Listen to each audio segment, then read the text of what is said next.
আজ মা লক্ষ্মী পুজো করেছি।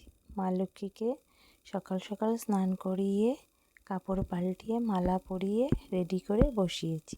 এবার আমি ঘরটাকে বসাবো। ঘরটা বসানোর জন্য আমি একটি জুটের কার্টন নিয়েছি, যেগুলো আমি মেলায় কিনেছিলাম। তাই জন্য ঘরটাকে রেডি করে এই কার্টনের ওপর বসিয়ে দিলাম। আমি প্রত্যেক বৃহস্পতিবারেই চেষ্টা করি ঘটে একটি করে পদ্ম ফুল দিতে, সেটাই দিলাম। আর মাকে একটু সিঁদুর পরিয়ে দিচ্ছি। দেখো আমার ঘট বসানো হয়ে গেছে। এবার আরও কয়েকটা কার্টন পেতে আমি ধূপদানিগুলো বসিয়ে দিলাম, তেলবাতি সব বসিয়ে রেখেছি। এবার মায়ের আসন পেতে মায়ের প্রসাদটা দিয়ে দিচ্ছি। চেষ্টা করি একটা করেই ফল দিতে বৃহস্পতিবার করে, সঙ্গে একটি মালপোয়াও দিয়ে দিলাম, ফুল নিবেদন করে দিলাম। এবার প্রদীপগুলো জ্বালিয়ে দিচ্ছি। ধূপ জ্বালিয়ে দিয়েছি, প্রদীপগুলো জ্বালিয়ে দিলাম। এটাও ঘিয়ের বাতি, ওটাও ঘিয়ে, ওটা জ্বলবে আর এটা দিয়ে মাকে আরতি করবো, তাই জন্য দুটো বাতি জ্বালিয়েছি।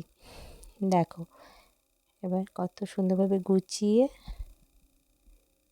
মায়ের দর্শন করো তোমরা। গুছিয়ে সুন্দর করে ঘট বসানো হয়ে গেছে।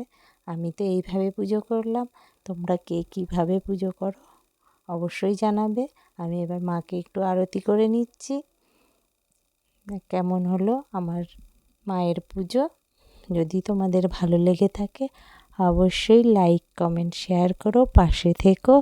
আর তোমরা যদি আমার কোনো ভুল ত্রুটি হয়ে থাকে অবশ্যই কমেন্টে জানাবে।